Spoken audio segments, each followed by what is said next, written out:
The Shoemaker, retold from Brothers Grimm and illustrated by Jim Lamarck.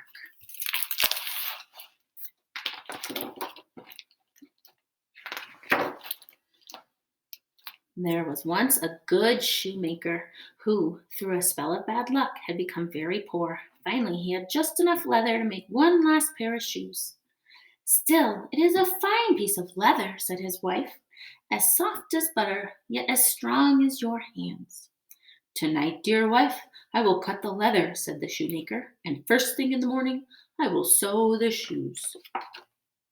The next morning, when the couple went into the workshop, they were flabbergasted, which means surprised, by what they found.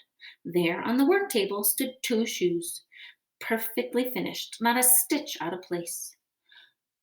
"But who? How?" sputtered the shoemaker. His wife could only stare. Just then a dandy gentleman came into the shop. "What magnificent shoes! Please, I must try them on," he said. The shoes fit perfectly. It was as if they had been made just for him. He was so pleased that he paid double the price. Now the shoemaker had enough money to buy leather for 2 more pairs of shoes.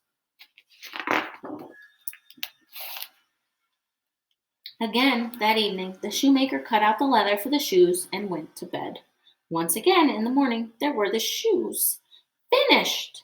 Buyers were not lacking for these either, and as before, they were so pleased they paid double the price. Now the shoemaker had enough money to buy leather for 4 more pairs of shoes. The next morning, just as before, there were the shoes already made. And on it went. Whatever the shoemaker cut in the evening was finished by morning. Soon the news of the splendid shoes spread throughout the town, and the shoemaker and his wife were no longer poor. One evening, not long before Christmas, as the shoemaker cut more leather for shoes, his wife spoke. "Dear husband, who has made us so rich, what if we were to stay up tonight and see who comes to our shop?" The shoemaker agreed. So that night they lit a small lamp in the hall, hid behind their coats, and waited. As the clock struck midnight, they heard the creak of a window and the scuttle of small feet. Peeking out from behind the coats, they saw 2 tiny children sneak into the workshop. They were poorly shod, and wore only raggedy sacks for warmth. "Elves," the shoemaker's wife whispered. The tiny elves tiptoed across the room and climbed up onto the table. Then, humming and whistling, they began to stitch and sew and hammer so quickly with their little fingers that the shoemaker and his wife could not believe their eyes.